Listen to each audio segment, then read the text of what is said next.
எனக்கு தெரிஞ்ச ஒருத்தர் என்ன பண்ணுவார்னு பார்த்தீங்கன்னா, யாராவது பார்த்து ஒரு 30 செகண்ட்லேயே வந்து இவர் நல்லவர், கெட்டவர், குணமானவர், ஒழுக்கமானவர் அப்படிங்கிற மாதிரி பயங்கரமான கணிப்பு கணிச்சிருவாப்புல.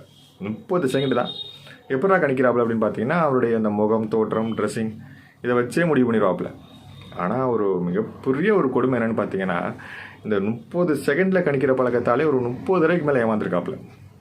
எல்லாத்தையும் இழந்துட்டாப்புல. ஆனால் இன்னமும் அந்த கணிக்கிற பழக்கத்தை விட்டதே கிடையாது. கணிச்சிக்கிட்டே இருக்காப்புல, ஏமாந்துக்கிட்டே இருக்காப்புல. ஏன் இதை சொல்கிறேன் அப்படின்னா, இன்றைக்கி நிறைய பேருடைய பழக்கமே தான். இன்றைக்கி நிறைய பேர் அது ஊறி போச்சு. அந்த பார்த்த உடனே முடிவு பண்ணுறது, கொஞ்சம் கூட டைம் கொடுக்குறது கிடையாது. கொஞ்சம் யோசிச்சு பண்ணுவோம், யோசிச்சு செய்வோம் அப்படிங்கிற கணிப்பே கிடையாது. அவர் பார்த்து அந்த முகத்தோட்டம் தான் அடேங்கப்பா அப்படிங்கிற மாதிரி அவர் செய்யலாம் ஒன்றும் இருக்காது. அந்த முகத்தோட்டத்தை வச்சே வந்து நல்லவர் கெட்டவர் அப்படிங்கிற மாதிரி முடிவு பண்ணிடுறது.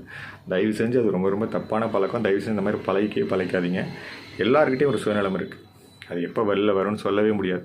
அது ஏன் வருதுன்னு சொல்ல முடியாது. நல்லா க்ளோஸாக இருப்பாங்க, கண்டிப்பாக ஒரு சுயநலத்தில் நம்மளை ஏமாற்றிட்டு போயிட்டே இருப்பாங்க. அதனால் கால அவகாசம் கண்டிப்பாக கொடுங்க.